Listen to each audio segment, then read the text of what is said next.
Hello my dear friends, ನಾನು ನಿಮ್ಮ ಶ್ರೀಗಂಧ ಫ್ರಮ್ ವೈಟ್ ಕಾಮರ್ಸ್. ನಾನು ನಿಮಗೆ ಇವತ್ತಿನ ಹೊಸ ವಿಡಿಯೋಲಿ ಮೈಸೂರು ಯೂನಿವರ್ಸಿಟಿ PG ಅಡ್ಮಿಷನ್ಗೆ ಅಪ್ಲಿಕೇಶನ್ ಹಾಕಲಿಕ್ಕೆ ಸರ್ವರ್ ಬಿಸಿ ಬರ್ತಿದೆ. ಸೊ ಇದಕ್ಕೇನಾದರೂ ನಿಮ್ಮ ಹತ್ರ ಸೊಲ್ಯೂಷನ್ ಇದೆಯಾ, ಆ ಸೊಲ್ಯೂಷನ್ ಏನು ಅನ್ನೋದ್ರ ಬಗ್ಗೆ ವಿಡಿಯೋ ಮುಖಾಂತರ ತಿಳಿಸ್ಕೊಡ್ತೀನಿ. ಜೊತೆಗೆ ಒಂದಷ್ಟು ಕಾಮನ್ ಡೌಟ್ಸ್ ಬಗ್ಗೆ ವಿಡಿಯೋ ಮಾಡ್ತಾ ಇದ್ದೀನಿ, ಅದನ್ನು ಕೂಡ ನಾನು ನಿಮಗೆ ವಿಡಿಯೋ ಮುಖಾಂತರ ತಿಳಿಸ್ತಾ ಹೋಗ್ತೇನೆ. ಹಾಗೆಯೇ ಫ್ರೆಂಡ್ಸ್, ವಿಡಿಯೋ ಶುರು ಮಾಡೋಣ. ವಿಡಿಯೋ ಶುರು ಮಾಡೋಕ್ಕಿಂತ ಮುಂಚೆ ನೀವು ನಮ್ಮ ಚಾನಲ್ಗೆ ಸಬ್ಸ್ಕ್ರೈಬ್ ಮಾಡ್ಕೊಂಡಿಲ್ಲ ಅಂತಂದರೆ ಬೇಗ ಸಬ್ಸ್ಕ್ರೈಬ್ ಆಗಿ, ಹಾಗೆ ಲೈಟ್ ಅಪ್ಡೇಟ್ಗೆ ಬೆಲ್ ಐಕಾನ್ ಮಿಸ್ ಮಾಡಿದೆ ಪ್ರೆಸ್ ಮಾಡಿ. ಜೊತೆಗೆ ನೀವು ನನ್ನ ಇನ್ಸ್ಟಾ ಮತ್ತು ಟೆಲಿಗ್ರಾಮಲ್ಲೂ ಕೂಡ ಫಾಲೋ ಮಾಡೋದು, ಡಿಸ್ಕ್ರಿಪ್ಷನಲ್ಲಿ ಲಿಂಕ್ ಇದೆ. ಹಾಗೆ ನಿಮಗೆ ಕಂಟೆಂಟಲ್ಲಿ ಡೌಟ್ ಇತ್ತು ಅಂದರೆ ಕಮೆಂಟ್ ಬಾಕ್ಸಲ್ಲಿ ಕಮೆಂಟ್ ಮಾಡಿ, ಇಲ್ಲ ಅಂತಂದರೆ ಇನ್ಸ್ಟಾ ಟೆಲಿಗ್ರಾಮ್ ಕಾಂಟ್ಯಾಕ್ಟ್ ಮಾಡಿ, ನಾನು ನಿಮಗೆ ಖಂಡಿತವಾಗ್ಲೂ ತಿಳಿಸ್ಕೊಡ್ತೀನಿ. ಫಸ್ಟು ಮೇನ್ ಟಾಪಿಕ್ ಬರ್ತೀನಿ. ಏನಪ್ಪ ಅಂತಂದರೆ ಬ್ರೋ, ಆಲ್ರೆಡಿ ಮೈಸೂರು ಯೂನಿವರ್ಸಿಟಿಯಿಂದ PG ಅಡ್ಮಿಷನ್ಗೆ ಅಪ್ಲಿಕೇಶನ್ ಕಾಲ್ ಆಗಿ 1 ವೀಕ್ ಆಗ್ತಾ ಬರ್ತಿದೆ, ಬಟ್ ಇನ್ನೂ ಅಪ್ಲಿಕೇಶನ್ ಆಗೋಕ್ಕಾಗ್ತಿಲ್ಲ, ಸರ್ವರ್ ಬಿಸಿ ಬರ್ತಿದೆ. ಇದಕ್ಕೆ ಏನಾದರೂ ಸೊಲ್ಯೂಷನ್ ಇದೆಯಾ ಅಂತ. ಆ್ಯಕ್ಚುಲಿ ಆ್ಯಸ್ ಪರ್ ಸೋರ್ಸ್ ನನ್ನ ಗೈಡೆನ್ಸ್ ಯಾರಿದ್ದಾರೆ ಮತ್ತು ನನಗೆ ಈ ಥರ ವಿಷಯ ಸಾಲ್ವ್ ಯಾರು ಮಾಡಿಕೊಡ್ತಾರೆ, ಆ ಸರ್ ಹೇಳಿರೋ ಪ್ರಕಾರ ಸೋಮವಾರ ಸರಿಯಾಗುತ್ತೆ ಅಂತ ಹೇಳಿದ್ದಾರೆ. ನೋಡೋಣ, ಸೋಮವಾರ ಸರಿಯಾಗಿಲ್ಲ ಅಂತಂದರೆ ಮೇ ಬಿ ಮಂಗಳವಾರ ಖಂಡಿತವಾಗ್ಲೂ ಆಗುತ್ತೆ. ಹಾಗೆಯೇ ಅಪ್ಲಿಕೇಶನ್ ಡೇಟ್ ಎಕ್ಸ್ಟೆಂಡ್ ಆಗುತ್ತಾ ಇಲ್ವೋ ಅನ್ನೋದ್ರ ಬಗ್ಗೆ ಕೇಳ್ತಿದ್ರೆ, ಆ್ಯಕ್ಚುಲಿ ನಾನು PG ಅಡ್ಮಿಷನ್ ವಿಡಿಯೋ ಮಾಡ್ಲಿಕ್ಕೆ ಶುರು ಮಾಡಿ ತುಂಬ ಅಲ್ಲೇ ಒಂದು 2 ಇಯರ್ಸ್ ಆಗ್ತಾ ಬಂತು ಅಂತ ಅನಿಸುತ್ತೆ. 2 ಇಯರ್ಸ್ ಆಗ್ತಾ ಬಂತು. ಆ 2 ಇಯರ್ಸಿಂದನೂ ಕೂಡ ಅಪ್ಲಿಕೇಶನ್ ಡೇಟ್ ಎಕ್ಸ್ಟೆಂಡ್ ಆಗಿದೆ. ಬಟ್ ನಾನು ಕನ್ಫರ್ಮಾಗಿ ಹೇಳೋಕ್ಕಾಗಲ್ಲ ಈ ವರ್ಷ ಅಪ್ಲಿಕೇಶನ್ ಡೇಟ್ ಎಕ್ಸ್ಟೆಂಡ್ ಆಗುತ್ತೋ ಇಲ್ವೋ ಅಂತ.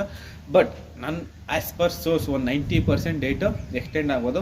ಅದ್ರ ಜೊತೆಗೂ ಕೂಡ ಎಂಟ್ರೆನ್ಸ್ ಎಕ್ಸಾಮು ಕೂಡ ಎಕ್ಸ್ಟೆಂಡ್ ಆಗೋ ಚಾನ್ಸಸ್ ಇದೆ. ಯಾಕಂತಂದರೆ ನಾನು ಒಂದು 2 ಇಯರ್ಸಿಂದ ನೋಡ್ತಾ ಇದ್ದೀನಿ, ಅದಕ್ಕೋಸ್ಕರ ಹೇಳ್ತಾ ಇದ್ದೀನಿ. ಬಟ್ ಕನ್ಫರ್ಮಾಗಿ ಹೇಳೋಕ್ಕಾಗಲ್ಲ. ಆದರೆ ಇದೇ ಟೈಮ್ ಟೇಬಲ್ ಏನು ಅಟ್ ಪ್ರೆಸೆಂಟ್ ಟೈಮ್ ಟೇಬಲ್ ಇದೆ ಅದನ್ನೇ ಆಗ್ಬೋದು. ಇಲ್ಲ ಅಂತಂದರೆ ಮೇ ಬಿ ಎಕ್ಸ್ಟೆಂಡ್ ಆಗಬಹುದು.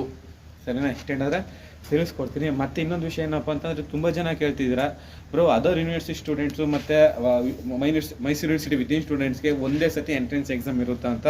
ಹೌದು, ಕಂಪಲ್ಸರಿ. ಎಲ್ಲರಿಗೂ ಕೂಡ entrance exam compulsory. Foreign nationals ಯಾರಿದ್ದೀರಾ ಅವ್ರಿಗಷ್ಟೇ ಎಂಟ್ರೆನ್ಸ್ ಎಕ್ಸಾಮ್ ಇರಲ್ಲ. ಅವ್ರು ಬಿಟ್ಟು other university from other states ಆಗಿರ್ಬೋದು, ಇಲ್ಲ ಅದರ್ ಯೂನಿವರ್ಸಿಟಿ ಸ್ಟೂಡೆಂಟ್ಸ್ ಅವರು ವಿತಿನ್ ಕರ್ನಾಟಕ ಆಗ್ಬೋದು. ಸರಿನಾ? ಯಾರು ಇರಲಿ, ಎಲ್ಲರಿಗೂ ಕೂಡ ಎಂಟ್ರೆನ್ಸ್ ಎಕ್ಸಾಮ್ ಕಂಪಲ್ಸರಿ ಅಂತ ಹೇಳಿರೋದು. ಮತ್ತು ಎಂಟ್ರೆನ್ಸ್ ಎಕ್ಸಾಮು ಆನ್ಲೈನು ಆಫ್ಲೈನ್ ಅಂತ ಕೇಳ್ತಿದ್ದೀರ ತುಂಬ ಜನ. ಎಂಟ್ರೆನ್ಸ್ ಎಕ್ಸಾಮು ಕಂಪಲ್ಸರಿ ಬಂದು ಆಫ್ಲೈನ್ ಮೋಡು, ರಿಟರ್ನ್ ಮೋಡು. ಸರಿನಾ? ಅದರಲ್ಲಿ ಆನ್ಲೈನು ಅಂತ ಏನೂ ಇರಲ್ಲ. ರಿಟರ್ನ್ ಮೋಡ್ ಅಪ್ಲಿಕೇಶನ್ ನೀವು ಆನ್ಲೈನಲ್ಲಿ ಹಾಕಬೇಕು. ಬಟ್ ಎಕ್ಸಾಮ್ ನಡೆಯೋದು ಥ್ರೂ ಆಫ್ಲೈನ್ ಮೋಡೆ. ಫಸ್ಟು ಎಕ್ಸಾಮ್ ಆಗುತ್ತೆ. ಎಕ್ಸಾಮ್ ಬಂದು ರಿಸಲ್ಟ್ ಬಂದಮೇಲೆ ನೀವು ನಿಮ್ಮ ಮಾರ್ಕ್ಸ್ನ ಅಪ್ಡೇಟ್ನ ಮಾಡಿಸ್ಬೇಕು. ಹಾಗೆಯೇ ಏನೆಲ್ಲ ಡಾಕ್ಯುಮೆಂಟ್ಸ್ ಬೇಕು ಅನ್ನೋದ್ರ ಬಗ್ಗೆ ಆಲ್ರೆಡಿ ವಿಡಿಯೋ ಮಾಡಿದ್ದೀನಿ. ನೋಡಿಲ್ಲ ಅಂತಂದರೆ ವಿಡಿಯೋ ಎಂಡ್ ಸ್ಕ್ರೀನಲ್ಲಿ ಬರುತ್ತೆ, ಮಿಸ್ ಮಾಡಿದೆ ವಿಡಿಯೋನ ನೋಡಿ. ಐ ಹೋಪ್ ಗೈಸ್ ನಿಮಗೆ ವಿಡಿಯೋ ಇಷ್ಟ ಆಗಿದೆ ಅಂತ ಅನ್ಕೊಳ್ತೀನಿ. ಇಷ್ಟ ಆಗಿರೋ ಈಗಲೇ ಒಂದು ಲೈಕ್ನ ಮಾಡಿ. ಜೊತೆಗೆ ನೀವು ನಮ್ಮ ಚಾನಲ್ಗೆ ಫಸ್ಟ್ ಟೈಮ್ ವಿಸಿಟ್ ಮಾಡಿ ನಮ್ಮ ವಿಡಿಯೋ ನೋಡ್ತಾ ಇದ್ದೀರಾ ಅಂತಂದರೆ ಬೇಗ ನಮ್ಮ ಚಾನಲ್ಗೆ ಸಬ್ಸ್ಕ್ರೈಬ್ ಆಗಿ, ಹಾಗೆ ಲೇಟೆಸ್ಟ್ ಅಪ್ಡೇಟ್ಸ್ಗೆ ಬೆಲ್ ಐಕಾನ್ ಮಿಸ್ ಮಾಡಿದೆ ಪ್ರೆಸ್ ಮಾಡಿ. ಮತ್ತೆ ನಾನು ನೆಕ್ಸ್ಟ್ ವಿಡಿಯೋ ಸಿಗ್ತೀನಿ. ಅಲ್ಲಿಗೂ ಟೇಕ್ ಕೇರ್, ಬಾಯ್.